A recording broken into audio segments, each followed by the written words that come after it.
Welcome to Founders Future, a podcast by Closers.io, where we dive into the journeys of innovative entrepreneurs and explore the road ahead for them and their companies.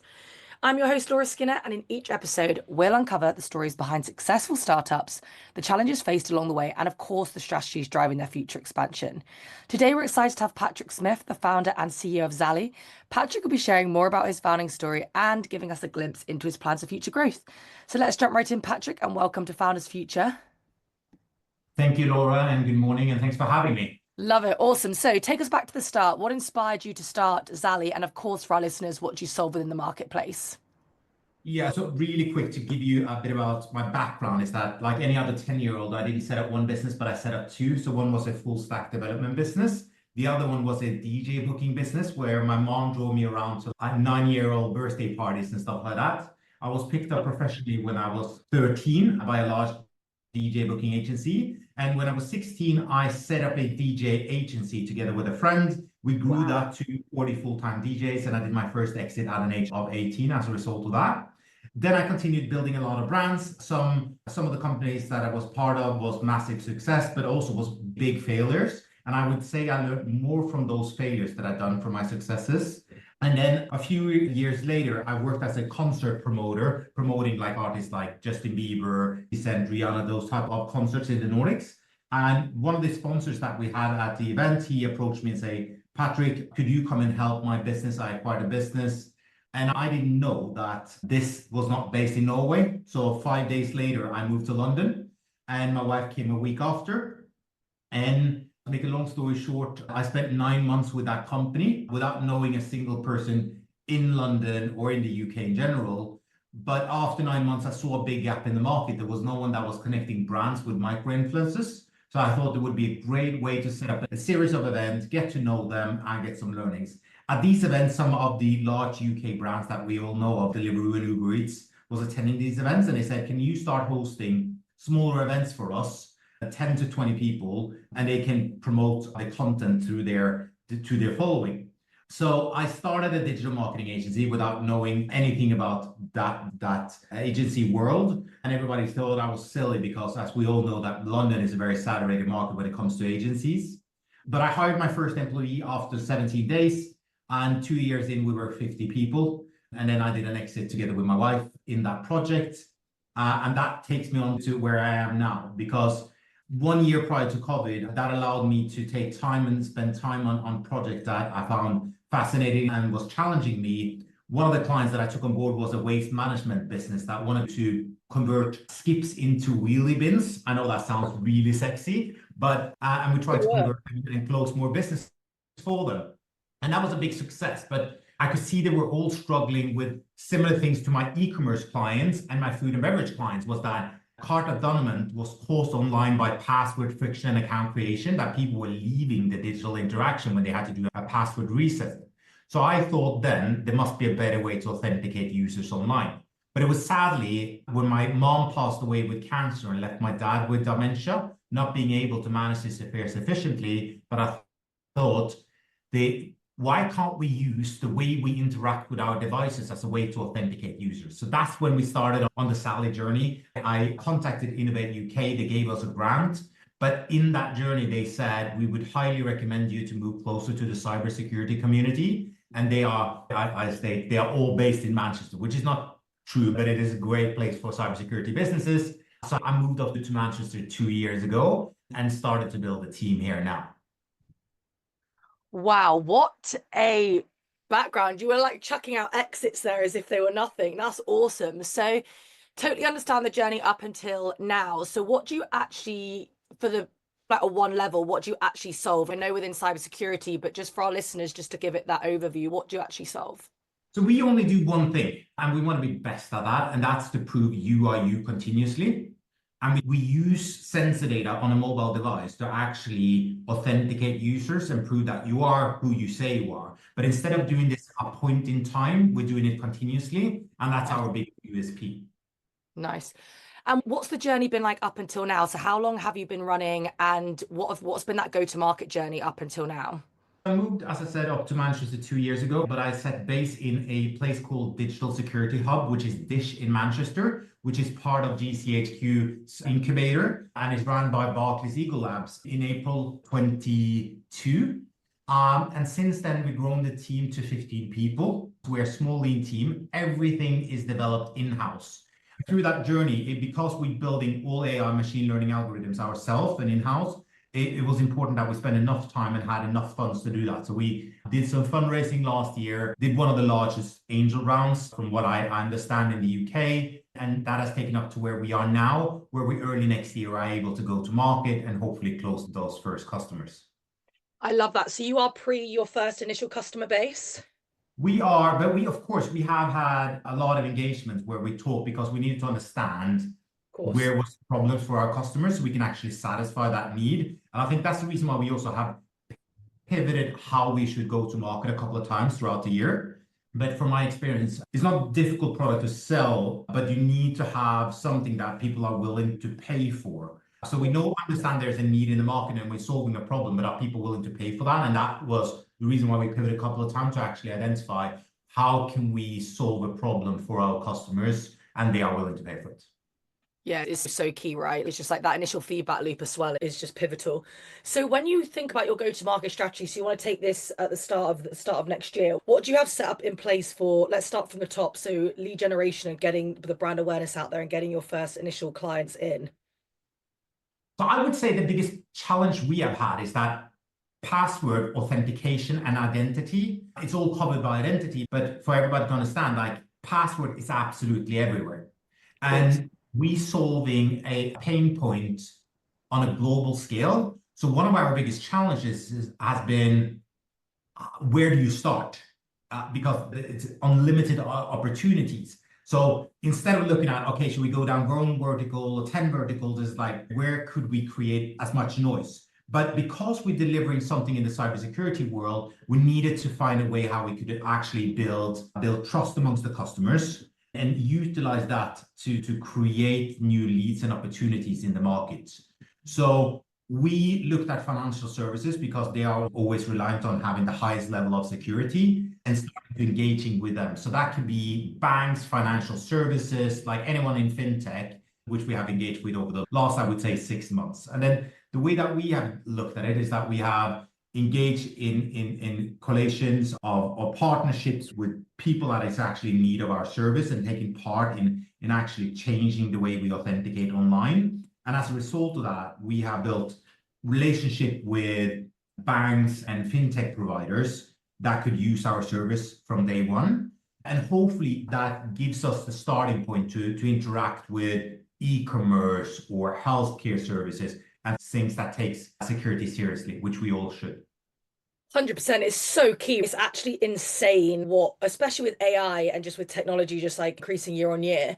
So obviously leveraging industries, etc., to build that initial transaction with your customer base. But do you have any strategy in terms of, do you think that you'll be relying on that and your referrals and potentially your network in the first couple of months? Or are you going down like more a predictable route where you're going to bring people in and actually organically outreach to the market or use paid media? Is there anything that you're actually thinking that might double down in this market and work?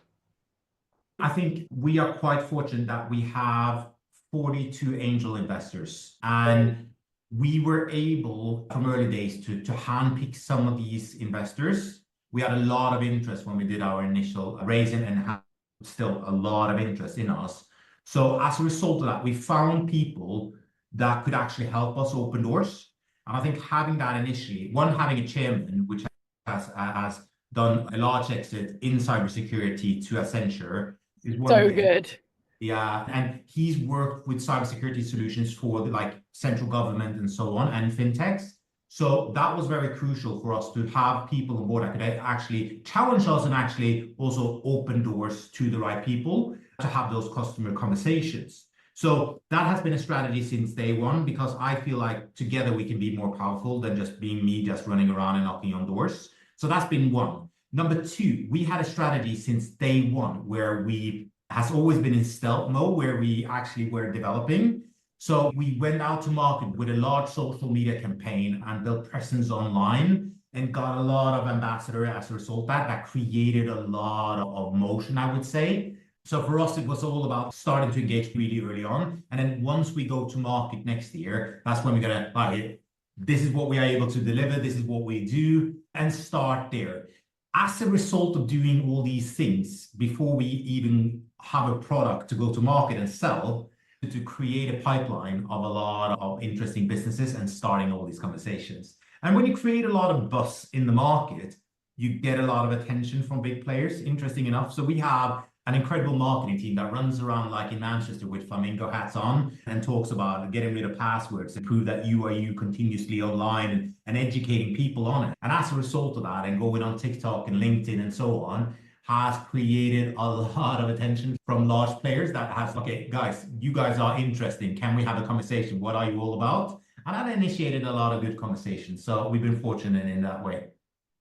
I love that. It's so niche, isn't it? And I read a lot of business books, right? And how these big companies like Amazon and Google all scale. And it's funny that you mentioned that because a lot of them is just down to some weird marketing tactic. I remember reading about Amazon just having this big blue slide in the office or something along those lines. And I was just like, and it got so much publicity. And it was just like, but it's so true, right? If you've got people running around Manchester in pink flamingo outfits, that's so good.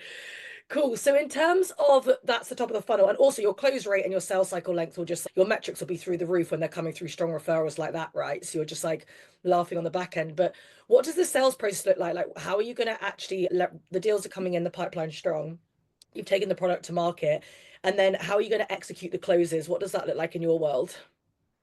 So of course, this is depending on the customers, this is a long sales cycle because we are integrating. So we deliver a product as a software development kit. So it's an SDK that is needs to be implemented on the customer's app to authenticate the users. So as a result of that, we need to build good relationship with their development teams and so on. So I think there's an educational piece, which is more than sitting down with one person and say, this is interesting for us. We also need to talk with the developers. So there's a lot of decision makers in the process. But I think this is where we need to refine over time. Like, how do we onboard new customers? And this is what we're working on currently. Like, how do we onboard them and how do we actually close them? So first, of course, close them first and then onboard them. But I think we need to make this as simple for people to understand and how to integrate with us. And that's when we're able to actually close the deal. But seeing in the past as well, it's not about selling a social media service on a retainer basis. This is all about trying to build relationship with people, understand, testing and making sure that it works. But I think building enough case studies for customers to understand how this can actually work in real life is where we are heading now. So utilizing that to actually close deals. 100%. So you're basically going to leverage a complex, almost like enterprise sales motion where you're multi-threading the account and bringing in additional stakeholders and understanding what they want, their priorities, and then executing the close like that. Case studies are huge, right? Like we, for example, at closes, we have over 500, and every call that I'm on, I just like leverage a case study in their industry. They were here, they were X, exactly the same as them. And it almost just tells the story for you. Yeah, I've seen that always help, and especially if you have something that aligns with the company, because I hate when like businesses try to sell to me and says, we sell to Netflix. I was like, mate, I'm not Netflix yet. But having something that I can align with and understand how can this be integrated. So in our case, how has this worked for other? It could be either competitors or there can be someone they look up to. But I don't think it's always smart to use like an enterprise I agree. study when you're selling to someone that has a corner shop. Yeah, because it's just not in their world, right? It's so far from anything that they're doing that it's almost hard to, it can't resonate. Like it doesn't land the same way as something that they're at the same revenue goals or that, etc., is just going to resonate so much more. So, in terms of kind of the next couple of years, what do you see as being the main challenges when you think of the whole go-to-market process, and what are you trying to get ahead of, and what do you foresee in that sense? So number one, because it has global opportunity, we're trying to build a really strong team that enables me to be at multiple places at the same time. And because we are looking global with everything we do, but it's based from Manchester and we're born and bred here. And remember, we are building a unicorn, so we do everything differently. And if somebody says that can't be done, then we know we are onto something. Because if it can't be done, that's where we like the challenge. And especially with the technology that we built, nobody else is doing it and nobody has done it before. Someone has been trying to solve it, and a lot of people are using behavioral biometric to actually look for fraud detection and things like that, but nobody's doing it in the way that we are doing it. So The next few years now, it's all about go-to-market, making sure that we build a lot of relationships and hoping, of course, aiming for that exit. That's the purpose behind this business, is to grow it as big as possible, having the right people, having fun on the journey, because that is important. Yeah, because this is not like an end destination. Of course, the end destination can be an exit, but we need to have fun whilst doing it. 100%. It's honestly so key. And how do you feel, just going off topic, but just to get your feedback, you've been obviously very successful. What's your stance on hiring and like the cost of a mishire? Like you must take it super seriously, right? I do. And let me be brutally honest, it's using a strong word here, but I hate recruiters. My dad was one, but I really dislike recruiters and their approach to market. So we have built relationship with a recruiter that actually hate recruiters. So that was his sales pitch. But we built a relationship with somebody that actually helped us identify people. And we've been fortunate enough to have a few now success stories, them helping us out, finding the right people. And that is somebody that can call 24/7, fairly priced, and actually helping us and understanding us. Because what was important for me was somebody that can help us to identify people that can fit our culture. And I understood that I'm crazy that wants to build a new unicorn and being bolder and braver than anybody else on doing this. And we wanted somebody to want to be a part of changing the world. That's not easy to find, and especially in Manchester, because not a lot of people in Manchester is good on shouting and raving about what they do. So it's finding these people that wanted to be a part of that and understand that you're going to have a crazy CEO and a founder that goes out and shout and rave about what we do. Do you value when you say in Manchester, is that because you value in person and you want them in the office essentially? So we hire everybody on 5 days, but we're working currently hybrid. So we work 2 days from wherever we want. But we see that most of the team likes to be in the office. We have an incredible office, a great culture amongst the team. So for us, that's what we're looking for. But of course, you never know where the next step. We have an office in London. We are looking into other areas in the world to set base. And of course, we need to hire there as well. So we need to be where our clients are. And in our case, a lot of our clients are based in London. So of course, it was obvious for us to have an office there as well. But to answer your question, yes, we hire locally. There's some incredible talent in the Northwest. And instead of competing against everybody that's trying to build the next unicorn in London, we compete against businesses that are very successful up here in the North. Yeah, for sure. I'm like live in London, right? But I'm a northern girl through and through in the sense that Yeah, that's yeah, what yeah. I Love love. that. It's just such a different vibe. I love it up there. So before we wrap, because this has been honestly so inspiring, normally I typically ask key lessons learned or like key takeaways based on the current business. But considering your career has been so vast, could you at all even try and sum up like any lessons learned based on all these journeys? Because I'm sure there's been key themes that have cropped up no matter what you're doing, whether it's DJing, whether it's cybersecurity, etc. No, I think a few things. Number one, if it was easy, everybody would be doing it. And that sounds a bit cliche, but so it's going to be tough and you need to be ready for it to be tough. I think one of the biggest challenges you will face is people challenges, especially because you need people. You can't do this alone. And the people side of things will take the most of your time to making sure that they all are heading in the right direction. One of the biggest things that I've seen over the years is to hire really good people. It's an easy task for me to find people that are better and smarter than myself, but I've actually been successful now in finding people that are incredible at what they do. So they inspire me every single day to become better. And the last thing that I would say, as a founder or an entrepreneur in general, you need to start taking care of yourself, your mental health, your well-being. Treat yourself as an athlete. So I'm fortunate enough that I know a lot of athletes and you need to look to them. It's like, how do they treat their body? So I stopped drinking alcohol 3 years ago. I'm not promoting sobriety or anything like that, but so I'm all about enjoy life and do whatever you want, but make sure that there's a harmony with everything you do.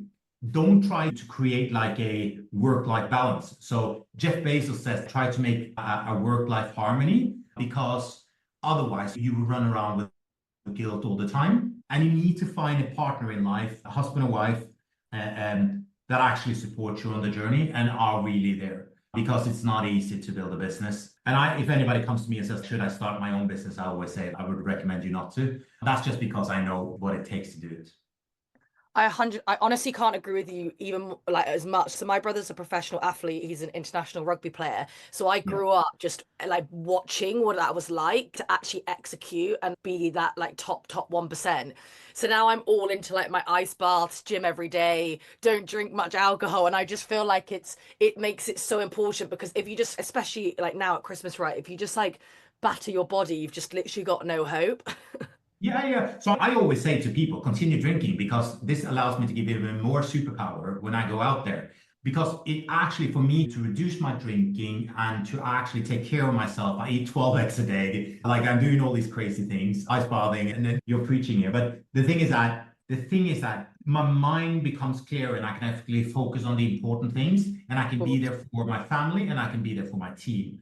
But also, most importantly, heading into Christmas now, we're a few days away from Christmas, is that important thing that I haven't been good at in the past, which I'm doing this year, is taking time off. So I'm taking 10 days off, which I haven't done in, I can't remember. I have been off 5 days this year, and I also had food poisoning in Montenegro for 5 days. Oh We can no. yeah, so we can say that I haven't had any time off. This is not sustainable in any shape and form. So make sure that you take care of yourself. And if you're having challenge taking care of yourself and coming up with ideas on how to do it, it shouldn't be costly. And you don't need to eat like organic or finding the most expensive stuff. You can drink water and go for a walk. You don't need to go and sign up for third space in London for £350 a month. That's not what I'm saying. You just need to start taking care of yourself, and then you can do that easily. So if you have a lot of questions, you can reach out to me on LinkedIn regarding this. I love that. What a way to finish. That does wrap up another inspiring episode of Founders Future. I want to thank Patrick for sharing his incredible journey and insights with us today. To our listeners, if you enjoyed this episode, don't forget to subscribe to Founders Future via wherever you listen to your favorite podcasts. You can also find more resources and insights at closers.io, where we're dedicated to helping businesses accelerate their sales and marketing through world-class systems. We look forward to seeing you on the next one.